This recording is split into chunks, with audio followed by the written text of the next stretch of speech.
नमस्कार। शंकर लॉज की इस मीटिंग में आप सबका स्वागत है। हम मीटिंग को शुरू करते हैं यूनिवर्सल प्रेयर के साथ। O hidden life vibrant in every atom, O hidden light shining in every creature, O hidden love embracing all in oneness, may each who feels himself as one with thee know he is also one with every other. आप सबका स्वागत है आज की इस meeting के अंदर। हमारा टॉपिक आज का है मूल प्रकृति and Akash, studies in the secret doctrine, और ये थर्ड पार्ट है। और स्पीकर है हमारे इंटरनेशनल लेक्चरर और नेशनल लेक्चरर। नेशनल ये विभा जी हैं जो कि नोएडा लॉज के अंदर इनका जो मूल है वो नोएडा लॉज है। तो मैं अब रिक्वेस्ट करता हूँ विभा जी से कि प्लीज अपने लेक्चर को स्टार्ट करें। Thank you very much. सभी को फिर से नमस्ते and thank you so much doctor Rajiv Gupta and brother Rajiv Mathur ji.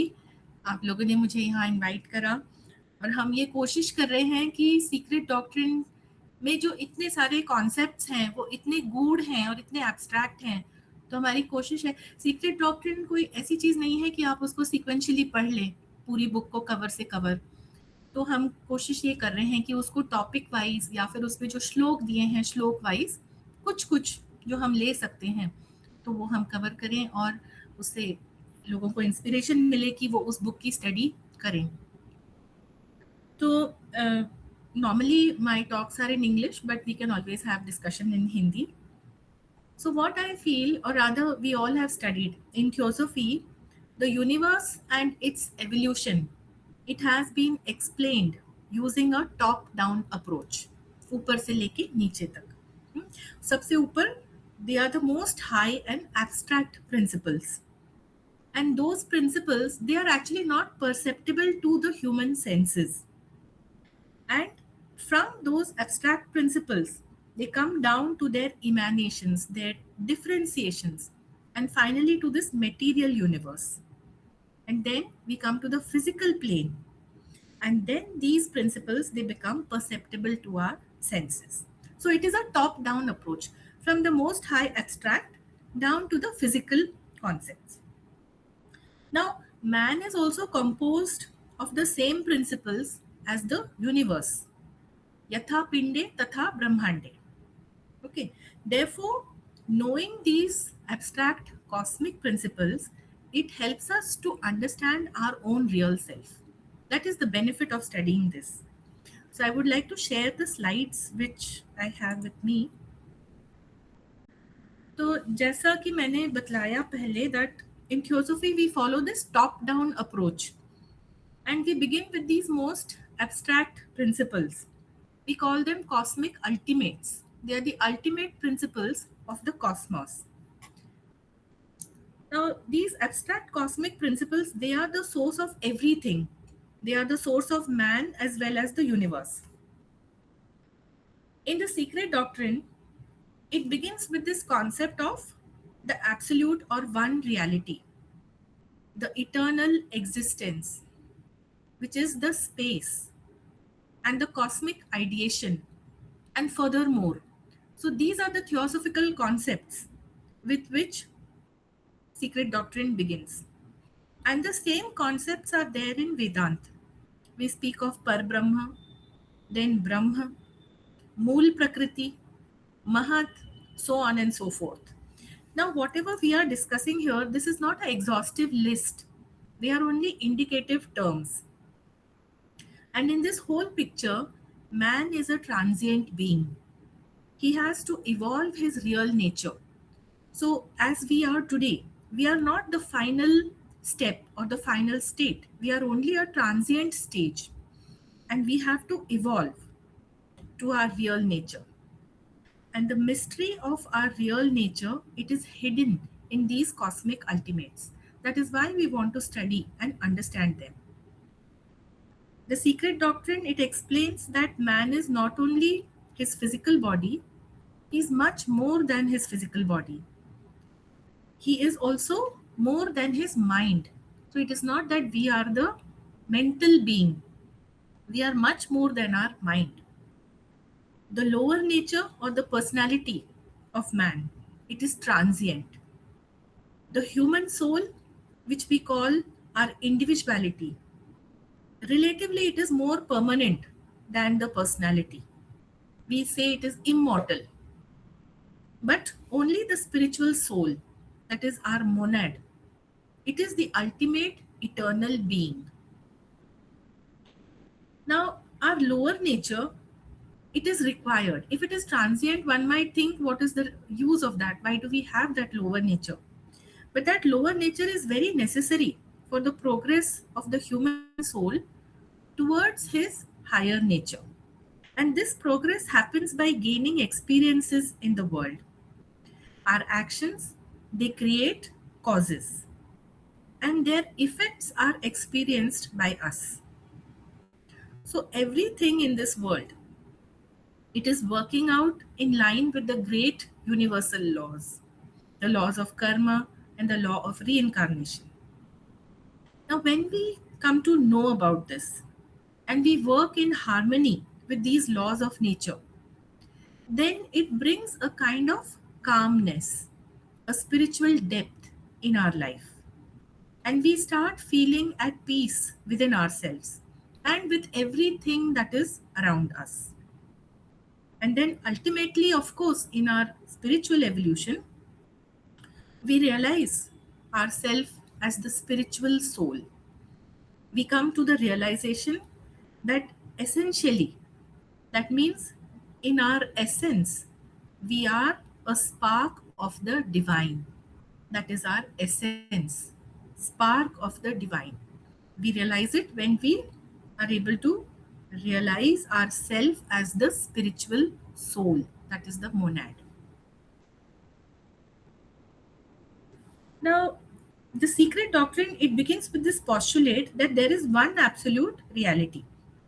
And this reality, it antecedes or it precedes. That means it is prior to anything that is manifested, any conditioned being. It is existing prior to that. And HPB calls this absolute reality as beingness rather than being. Being in Sanskrit, it is Sat. Okay, she calls it beingness. This absolute reality or beingness, it is devoid of all attributes, meaning nirgun, no attributes. It is essentially without any relation to the manifested finite being. It has no relation to the finite being, and it is beyond all thought or speculation, beyond all human thought and speculation. Now, obviously, this is what this is how we define Parabrahma in Vedantic terms. Nirgun, okay, and which is anirvachniya, akalpaniya. So beyond thought, beyond speculation. And this beingness, or what we are calling as Parabrahma, in the secret doctrine, it is symbolized under two aspects. The absolute abstract space, which represents bare subjectivity. Okay, what we call as Mool Prakriti, that is the absolute abstract space. Okay, it is Mool Prakriti or the pre-cosmic root substance. See, pre-cosmic, the term used is pre-cosmic. Even before the cosmos came into existence, this Mool Prakriti or the abstract space, it is existing. So this pre-cosmic root substance is what underlies all the objective planes of nature. The planes of matter, the seven cosmic planes. This is what the pre-cosmic root substance, that is the source. So this is the first aspect of this beingness or Parabrahma. And the second aspect is absolute abstract motion. This absolute abstract motion, it represents unconditioned consciousness. Okay, what in secret doctrine has been called as the great breath. So this great breath, it assumes the character of pre-cosmic ideation. Ideation is thought, an abstract thought, pre-cosmic ideation. So again, this idea, it is existing prior to the cosmic manifestation. It is pre-cosmic. That is called as the abstract motion. Why motion? Because it comes and goes. the great breath. So periodically the cosmos, it manifests and it dissolves back. So that is the motion, that is the great breath. And this great breath, or this pre-cosmic ideation, it supplies the guiding intelligence in the vast scheme of this cosmic evolution. Everything evolves according to that idea, the pre-cosmic idea. Not only it supplies this guiding intelligence, it is also the source and the origin of all individual consciousnesses, like your consciousness, my consciousness, the consciousness of any other being in this manifested universe. So that is the source, this abstract motion, which is pre-cosmic ideation. So it supplies, it is the source of the individual consciousness and the force. Force is inherent in consciousness. Okay. So it is the source of individual consciousness and force, and it is also the guiding intelligence of the cosmos. This is the characteristics of this abstract motion. So these are the two aspects of the one absolute reality, which is beingness. Okay? And this is the most important thing. If you understand this, then you will be able to understand whatever comes as a differentiation, because Moola Prakriti will ultimately be matter, and this abstract motion will be consciousness or spirit. So spirit and matter, how from that one or from the unity, the two aspects they arise. Okay? And ultimately it is a trinity which manifests. So this one absolute reality, it is the rootless root of all that was, is, or ever shall be. Everything originates from this rootless root. Now, this is a kind of a revision actually in our previous session when we spoke about the movement of one reality. We have covered all this in detail, but I'm going over it because these are the basics, the foundations. And if there is a clarity about this, then we can understand the further concepts which have been explained in Secret Doctrine. So in this absolute, that one reality which we spoke, in this absolute lies concealed its co-eternal and co-eval emanation, or inherent radiation. We have seen this metaphorically. It has been described as the white disk on a dark background in the Secret Doctrine. And we studied it in detail in the previous sessions on Secret Doctrine study, the movement of one reality. Okay? So this eternal existence, which is basically the radiance within the absolute, or the white disk which you see, that is Brahma, which means within Par Brahma is Brahma, and Brahma is self or Atma. So this Atma, it is self-known.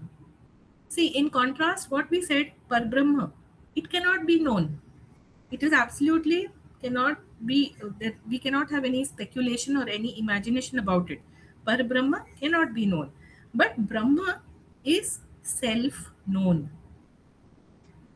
It is called Swayam Prakash. Okay? It is self-known. And now within Brahma lies the seed or the germ of every future cosmogony. That means every future cosmos, its seed is there inside Brahma.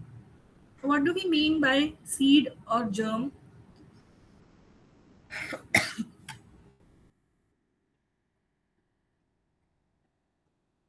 So, by seed or germ, it is meant the cosmic substance and the cosmic ideation. As yet, they are in the state of pralay. That is why they are called seed or germ. Okay, and they exist inside Brahma. Now you see the same thing, cosmic substance and cosmic ideation. That is the seed. And from where this is coming? Cosmic substance will come from the pre-cosmic substance. That is whole Prakriti. And cosmic ideation, it will come from the pre-cosmic ideation. That is the abstract motion. Okay, the two aspects of beingness or Parbrahma. So that is meant by the seed. And another point which I want to mention here, although in the figure you can see just one seed, but there are countless cosmos. It is said कि countless अनगिनत ब्रह्मांड इस ब्रह्म के अंदर है. Right? So there are countless such seeds which are the ideations. Now this seed, it will manifest as the cosmos periodically. So that is the periodic manifestation of the universe. Brahma periodically becomes Brahma, expands itself into the manifested universe. So this expansion is there. This is the beginning of the Maha Manvantar. And Brahma stands for the male-female potency, what we just now mentioned as the cosmic ideation and the substance. So ideation and substance, that is Purush and Prakriti, or spirit and matter. So that is how this duality comes into picture, and the cosmos cannot manifest without this duality. That is why the manifested worlds, they are all pervaded by duality. Now, this expansion into the manifested universe, it is very beautifully described as Narayan moving on the abstract waters of space. Abstract water, that is the abstract matter. Okay? And this is transformed into the water of concrete substance. So the abstract matter is transformed, it is differentiated into the waters of concrete substance. And by whom it is transformed? By him who now becomes the manifested word or logos. This is what mostly these statements are exactly as they are given in the secret doctrine. So this is what HPB writes.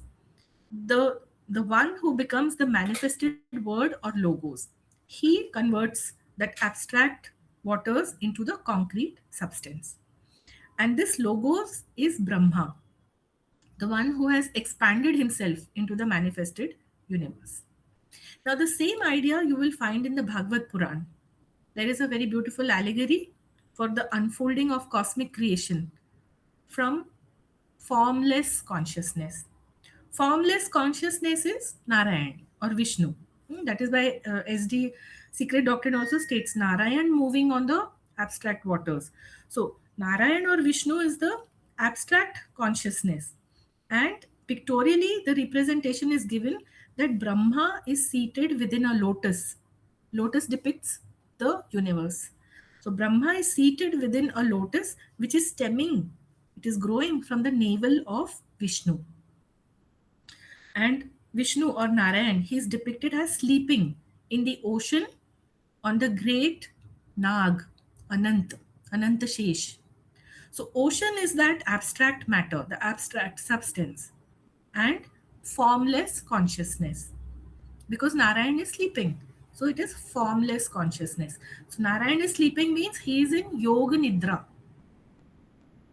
Narayan, who is the originator of all the cosmoses, he is in Yoga Nidra, so he is in Yoga with whom? Narayan can be only in Yoga with that which is beyond him, beyond that white disk which is the inherent radiation. So that means with Parabrahma. And if we can bring ourselves in yoga at least with Narayan or with this highest manifested reality, then we can also realize that Parabrahma is only referred as Tat or that. Tat Tvam Asi. So, and this very same idea, it has been stated in the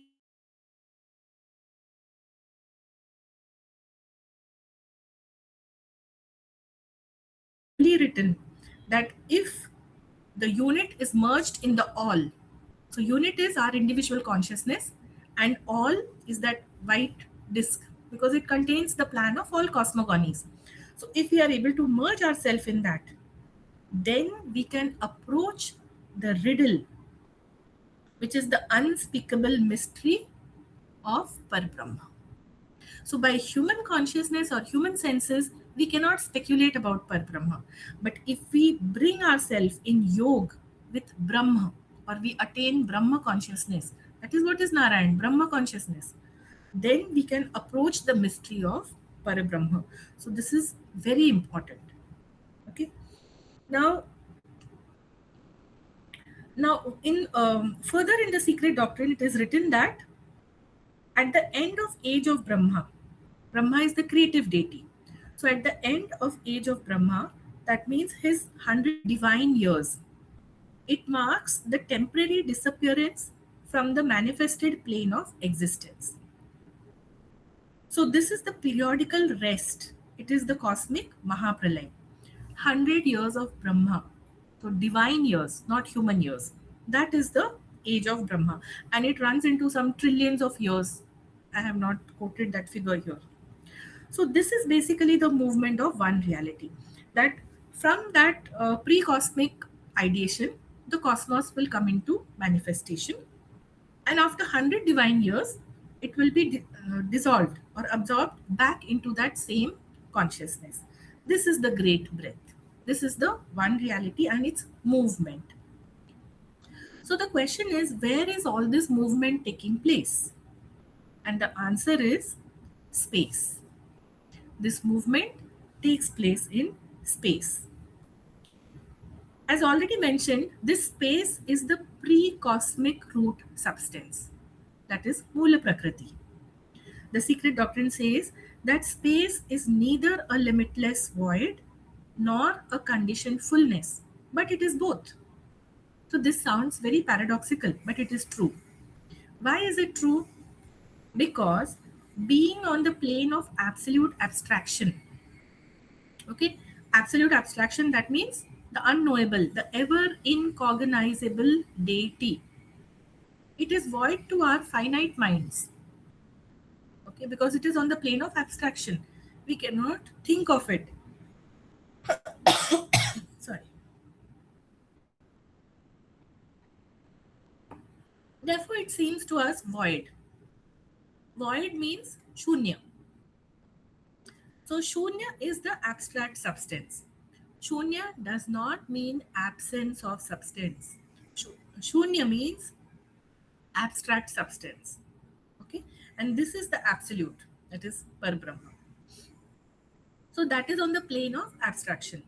Now, on the plane of Mayavik perception, the planes of Mayavik perception are the manifested plane, the cosmic planes, material world. So on this plane of Mayavik perception, it appears as the plenum. Plenum is the absolute container of all that is, whether it is manifest or unmanifest. Now see, two terms. It may be manifest, it may not be manifest. So that is called plenum. So plenum means Purna. We chant the mantra Om Purnamada Purnamidam Purnat Purnamudachyate Purnasya Purnamadaya Purnameva Vashishyati. Okay, so actually it is Purna, not Shunya. But there are philosophies who consider it as Shunya. But Shunya also, it is, Shunya means abstract substance, not absence of substance. So this is the difference. We have to understand Purna, Shunya, they are all same. There is no difference in one philosophy and the other. Only the terms in which the philosophy is expressed, that is different. And this you can understand when you study the secret doctrine. So we have this plenum, which means Purna or conditioned fullness. And these planes of Mayavik perception, they are the 7 planes of the manifestation and then the dissolution of the universe. So this is the objective space. Okay, abstract space and the objective space. So we find that abstract space, it is the absolute space, Mula Prakriti, absolute space, or the Maha Akash. Even in the Mahatma letters, a reference has been made to it in the Mahatma letter number 59 of the Parker series. In that, it has been mentioned that Maha Akash is the endless space. It is the 7th universal principle. So you see, from the Mula Prakriti, the 7th universal principle is coming into being. That is called Maha Akash. Now, within the Maha Akash is the space of pure awareness. Awareness is what? It is the ideation. So that is the space of pure awareness. It is called Chid Akash. Chid Akash is this latent divine ideation. It becomes the 6th principle. And within that awareness is the space of the objective universe. That is Akash. And of course, we know that subsequently Akash will differentiate into those four tattva and these pancha tattva or the panchabhut. With that, the universe, everything in the universe is constituted of those pancha tattva. Okay, but virtually or actually, this whole manifested universe, it is in the ideation, that is in the Chidakash of the logos. In Vedanta, this is very clearly given that all these spaces are not different. There is this classic metaphor of Ghatakash and Mathakash, and it is used to explain that the space inside the pot, it is same as the space outside it. That means it is the universal space. It is only seemingly separate because of that body or the pot. When the pot breaks, we realize that the space is one and the same. Now, space is therefore the absolute all. It is both. It is the unseen space and it is the visible space. The visible space, it is that in which our physical universe exists. Right now we are sitting in this room. There is a table, there is a chair. So this is all our physical space in which all these things are there. The universe exists in this space. The unseen space, it is our mental space. When we dream, and then so many images arise, the mental images arise. So that is our mental space. And the unseen space is also the abstract space. When we are in deep sleep, so there is no dreaming, there is no image. So that is the abstract space. Okay, so same three levels of space: physical space, mental space, which was Chidakash, and abstract space, which was Mahakash. So for man also, those three levels of space are true. Now, if you remember, if any of you have gone into the HPB's diagram of meditation, what she says is she asks to conceive of unity. By meditation, we are trying to come into yoga with the one reality. So what she is telling in her diagram of meditation, conceive of unity by expansion in space and infinite in time. So expansion in space. What is the space? This absolute all, what we are talking about. That space is the plenum. Even if you say that space is void, it still contains everything. Okay? So that space HPB is asking you to conceive in infinite time. If you understand things from secret doctrine, when you try to do other practical work like this meditation, diagram of meditation, you will be able to understand what she is saying, what needs to be done. Now, when the term God is used in theosophy, so we clearly do not believe in an anthropomorphic God. So when God is, this term is used in theosophy, it applies to this absolute all. It is the incognizable deity. You cannot know it. You cannot cognize it. It is not the God of human dogma.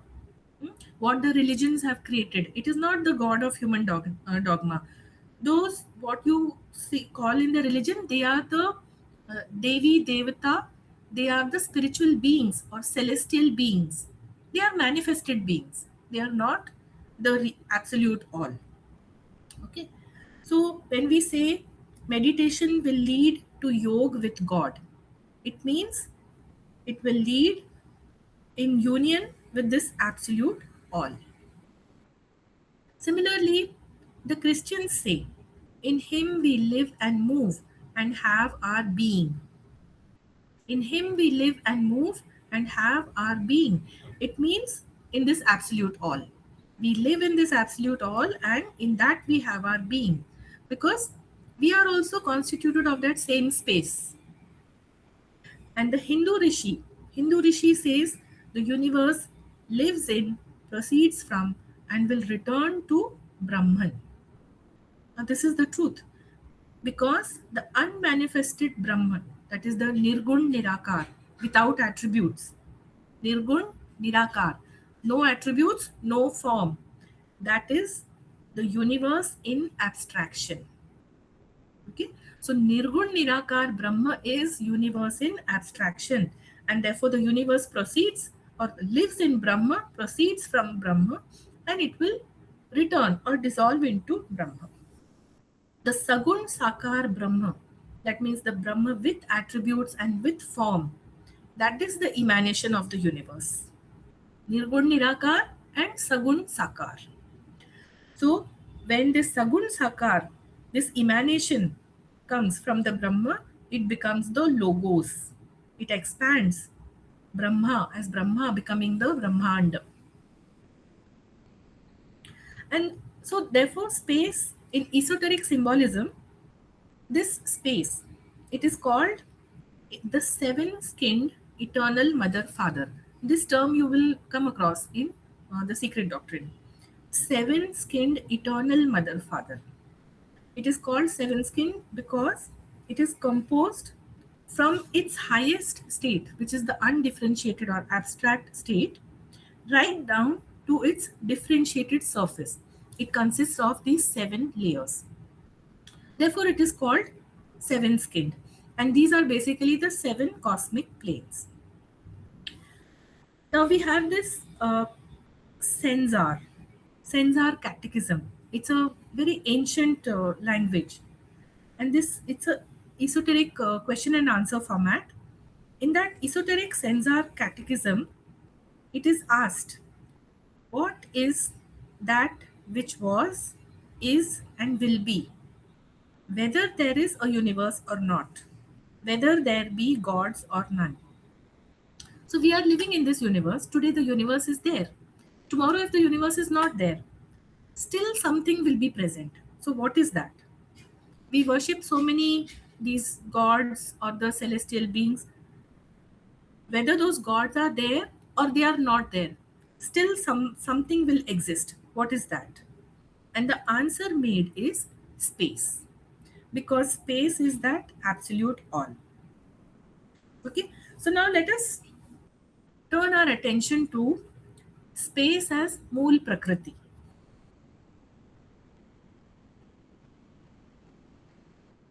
Space we came to know is the absolute all. Now let us see about Mool Prakriti. The secret doctrine tells us that this space, it is Mool Prakriti. And Mool Prakriti is the veil, it's a veil or a covering, over Parabrahma, the eternal root of that. Because Parabrahma is something we cannot imagine or cannot think of. So how do we imagine about this universe, the source of the universe, from where it is emanating?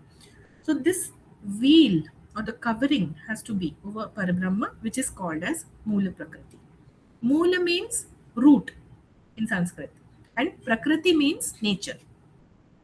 The term Moola Prakriti or unmanifested primordial matter, it is applied by Vedantis to Parabrahma.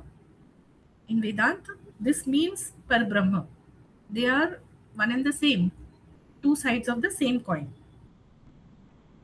Now, in esoteric teachings, matter is septenary, just like everything in the universe is septenary. So, this Moola Prakriti, as Moola Prakriti, matter is undifferentiated and eternal. It is not differentiated, but it has to be differentiated, so it becomes expressed. So, expression is called Vyakta. Vyakta in Sanskrit or Hindi, it means to be expressed. So as Vyakta, it becomes differentiated and unconditioned. So whether or not the universe is there, Moola Prakriti is always there. It is eternal. But Moola Prakriti is abstract matter. It is undifferentiated. And when this undifferentiated matter becomes Vyakta or expressed, it becomes differentiated and conditioned.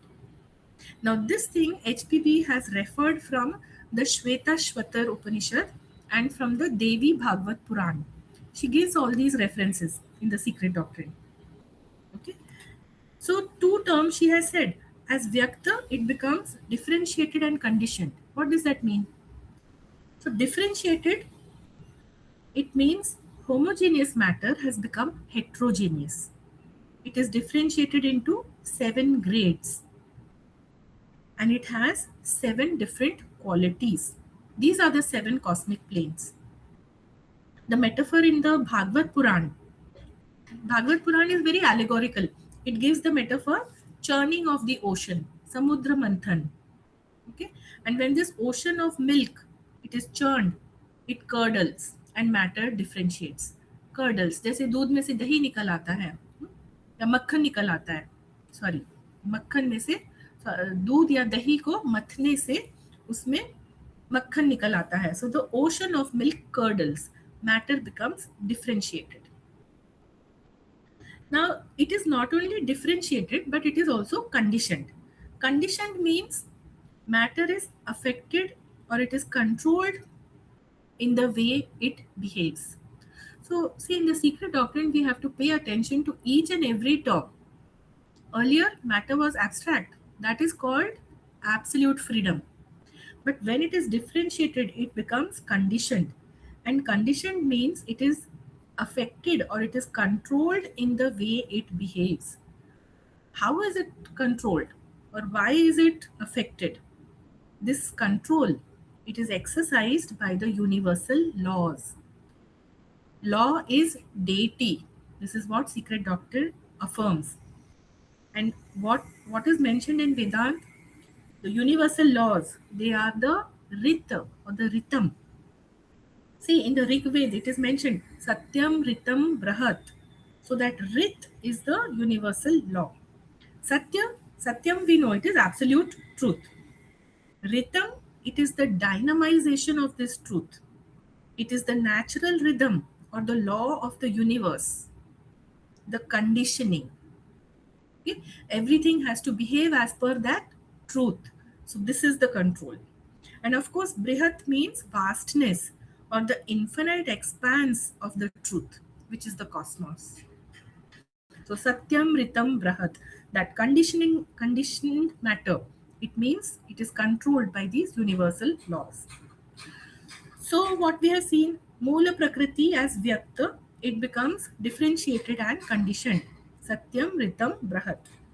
Now even T. Subbarao, he spoke about Moola Prakriti. T. Subbarao had given these 4 lectures on Bhagavad Gita, which have been compiled into a book. Okay? And in that he mentioned that from the logos objective standpoint, now who's the logos? The manifested logos, the word, the verbum. So from his standpoint, Parabrahma appears to it as Moola Prakriti. So, of course, this Moola Prakriti is material to the logos. It is material to it. Just like any material object is material to us on the physical plane. So, to the logos, this Moola Prakriti is material. For us, it is abstract. We cannot cognize. But for the logos, it is material. It is objective to it. Parabrahma is an unconditioned absolute reality, but Moola Prakriti is the veil thrown over it. So that is what is Moola Prakriti. It is the source of all that is, and all that becomes the cosmos. So first of all, the occultists regard the Adi Shakti as the direct emanation of Moola Prakriti. Now these are statements directly from the secret doctrine. It is mentioned that the occultists regard Adi Shakti as the direct emanation of Moola Prakriti. What is Adi Shakti? Then the cosmos manifests. So the original Shakti, that is Adi Shakti. Now philosophically, this Shakti is called Maya. It is the cause of human Maya. And this Shakti will last throughout the Mahamanvantar. When the cosmos manifested, this Adi Shakti created this cosmos, or it is the energy through which this cosmos is manifested, the force, and it will last throughout the Mahamanvantar. Mahamanvantar, recall, it is the age of Brahma, 100 divine years of Brahma. And the same thing is given in Bhagavad Gita. Shri Krishna says, Maya Shakti is the material energy which manifests this material universe. So Maya Shakti, which is same as Adi Shakti, it is the cause of the planes of Mayavic perception. The manifested planes are planes of Mayavic perception. And Shakti is the force which manifests this. So we have so many schools of philosophy where, Shakti worship is done. Shakti worship. Okay, so this is one thing regarding Moola Prakriti, that Adi Shakti is the direct emanation of Moola Prakriti. Secondly, the cosmic element Akash, it is the radiation of Moola Prakriti. We spoke about the Akash and its three levels, the abstract space or Maha-Akash, then the Chidakash, which is the space of divine ideation, and then the physically manifested world, which is the Akash Tattva. So Akash is the matrix of the divine mind, the divine thought. Therefore, Akash is the world soul, and it is connected with all natural phenomena, whether science knows it or not.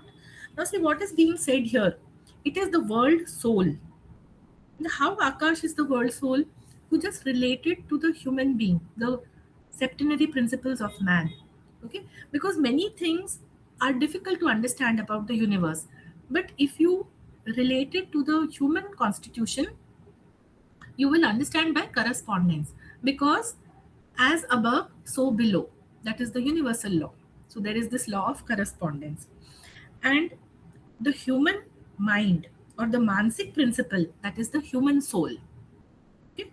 So similarly, by correspondence, this Akash is the upadhi, or it is the matrix of divine mind, therefore it is the world soul. Is that clear? The mansic principle in man is the human soul, and similarly Akash, which is the matrix of divine mind, it is the world soul, and it is connected with all the natural phenomena in the manifested world. Most of them science does not know, but the occultist knows. The occultist knows Akash, and he can apply this knowledge of Akash for practical purposes. You see, so many of them we have also read in the Mahatma letters. Communication at a distance. How the Mahatmas were able to speak to HPB or communicate with her? Okay, that is through Akash. Communication at a distance. Then traveling from one location to any other location, irrespective of distance, not only on this earth, in the entire Brahmand, in the entire universe. Okay, that yogi can travel anywhere. The yogi can perform mental projection of forms, actual forms, mental projection. The yogis, they can access the record of everything since the beginning of the universe. This is, most people speak about it, no? Akashic records. What are they? So that Akash is serving as the memory. It is like retrieval of cosmic memory. Such practical things, they can actually be done by utilizing the knowledge of Akash. They are the outcome of occult science. They are not magic. So here is where secret doctrine, it dispels all these superstitions. It's not magic, it is science. One thing to note is that this divine ideation, that is the ideation of the universe, it takes shape through the divine mind in Akash Tattva. Akash is matrix of the mind. So the divine ideation, it is taking form. It takes shape in Akash Tattva, and then the objective universe is manifested by the agency of what in secret doctrine has been called Fohat. Okay? Through Fohat, then this universe is manifested. Therefore, the phrase that thoughts become things, it is true to the very letter. The same is true for man. You must have attended many lectures on thought power. From where it comes? Because it works in this matrix of Akash. Okay? And it actually takes form, it actually takes shape. So this is the law of correspondence. All these things applies to human ideas also. Just like the divine thought working in Akash, the human thought, they manifest as concrete mental forms, and they can be realized when they are combined with intense will, the willpower. Will and thought together, that is the Kriya Shakti. And all these powers, they are latent in man. They can be probed by studying these cosmic principles, by having an understanding of that. Now we come to this occult catechism on space. I said catechism is that, which is given in this question and answer format. So we said that abstract space, it is the same as Moola Prakriti. I'm looking at the time. In fact, we lost few minutes in the beginning. So I'm running behind schedule. Would you like me to stop on time, or should we continue? for a little more while. Brother Mathurji? You can take a few minutes if you want. So, Okay. depending upon the subject. Okay. Okay. We'll cover basically a few more slides, and let's see, we'll come to a logical stop, then we'll continue in another session. So the secret doctrine states it gives basically the teaching about space uh, through this occult catechism, in which it is mentioned that which ever is one, that which ever was is one, and that which is ever being and becoming is also one, and this is space. So the question is, what is it that ever is? The answer given is, it is space, the eternal anupadak. So space is anupadak, it is parentless, it has no birth, no beginning. The next question is, what is it that ever was? That is the germ in the root. That is the answer. Germ in the root. If you remember the diagram, where on the dark background we had the white disk, and in the center of that was the germ of the future cosmos. So germ in the secret doctrine, it is described as that which is invisible and fiery. And the root, it is basically the plane of that white disk. It is cool. That is the Mula Prakriti. So germ in the root, that is fiery, and the root is cool. Two things have to be there. Germ is the point in the circle, which is the seventh universal principle, and this plane of the circle is the root, which is cool. It is the Mula Prakriti. And the union of the two is what will produce the cosmos. The next question is, what is it that is ever coming and going? The answer given is the great breath. That is the one which expands and contracts, exhalation and inhalation. That is the great breath. So this produces the periods of evolution and dissolution. These are the periods of Manvantar and Pralay. So again in the catechism, the next question is, then does it mean that there are three eternals? And the answer given is no. The three are one. And what are these three which are one? We have seen they are the space, the germ in the root, and the great breath. All the three, they are one. So now from this we come to the seven cosmical elements. So HPP here has elaborated things to clarify, to make things clearer. She has stated that the occult science recognizes seven cosmical elements. Four are entirely physical: earth, water, fire, air. And the fifth one is ether. Ether is semi-material. She says that it will become visible in the air towards the end of our fourth round, and it will reign supreme over the others, that is the other four elements, during the whole of the fifth round. In our evolutionary chain, especially the earth chain, presently we are in the fourth round, and we are living on this fourth globe, and we are the fifth root race, the Aryan root race. So it should be noted that ether, it is a gradation of Akash. Akash is also septenary. Okay? So that ether, which is semi-material, it will become visible in the air towards the end of our fourth round. HPP says that the remaining two, that means sixth and seventh cosmic elements, they are as yet absolutely beyond the range of human perception. We can't perceive them. But they will, however, appear as presentments during the sixth and seventh races of this round. What does she mean by presentments? A presentment is something, it will appear or it will manifest to those people who will be spiritually evolved to master them. See, for example, you have a bearer's check. So you go and present it to the bank will give you the money. So that is a presentment. You present something. So here in this case, presentment means that you are spiritually evolved, so you have mastered them, and it appears to you, or you can perceive it. Okay. For example, in our present fifth root race, generally ordinary people, but then there are some adepts, the perfected man. Okay, and these adepts, they have mastered Akash for practical purposes. We saw what are the practical purposes of Akash. So Akash, it is presented to them, comes to them as presentment. And although for the general people, Akash will manifest fully only during the fifth round, but it is a presentment in our current round or current race to the adepts because they are qualified. That is the meaning of presentment.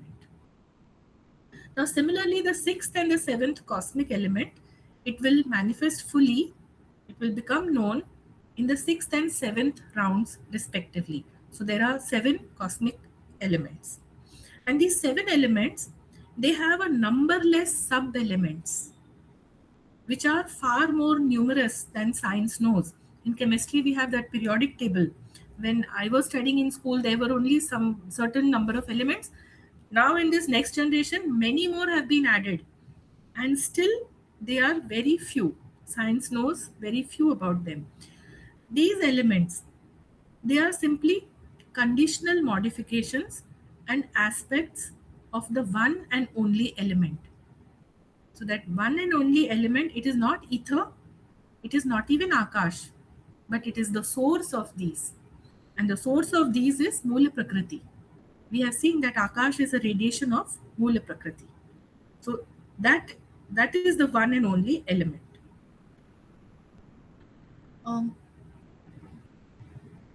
Now, actually, I wanted to go through a lot of things on Akash, but I think for today's session, this is sufficient to think over, to do some chintan and manan over this. So I will bring this session to a close now. And if there is any question and answer, we can have the discussion as needed.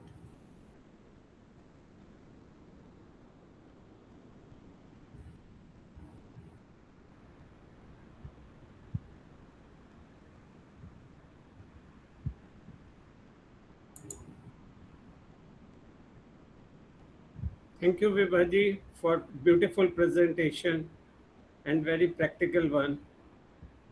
आप किसी ने कुछ पूछना है या किसी का कोई क्वेश्चन है या कुछ ऐड करना चाहते हैं तो करें. राजीव. जी जी बिल्कुल बिल्कुल. कोई अगर सवाल है या कोई जोड़ना चाहते हैं जो विभा जी ने बताया है तो बिल्कुल अपना जो है अनम्यूट करके पूछ लीजिएगा.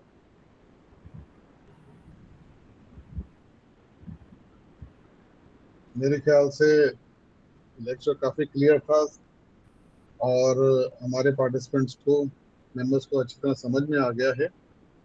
तो विभा जी, क्या स्लाइड्स को आप, क्या माथुर जी को आपने जैसे भेजा, हम शेयर कर सकते हैं जैसे शंकर लॉज की हमारा जो ग्रुप है व्हाट्सएप का? I will send you the revised वाला भेज दो. Final presentation. Because I want to continue about Akash. अभी हमने ज़्यादा मूल प्रकृति के बारे में देखा है. Next session में I will cover about Akash and then I will share the slides which you can share in Shankar Lodge. No problem. जी जी, थैंक यू वेरी मच. जी, अब हम क्लोज करते हैं मीटिंग को with the universal prayer. Sure.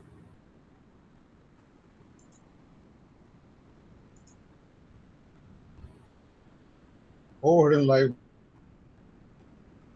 oh hidden light shining in every creature, oh hidden love embracing all in oneness, may each who feels himself as one with thee know he is also one with every other. आप सबका बहुत बहुत धन्यवाद. विभा जी specially आपका बहुत बहुत धन्यवाद. इतना आपने डिटेल में रिसर्च करी, मेहनत करी, स्लाइड्स बनाई और हम सबको आप सीक्रेट डॉक्ट्रिन के बारे में बता रही हैं. So we thank you very much and I hope हम पार्ट 4 को भी आगे देखेंगे जल्दी. So thank you very much. Thank you so much.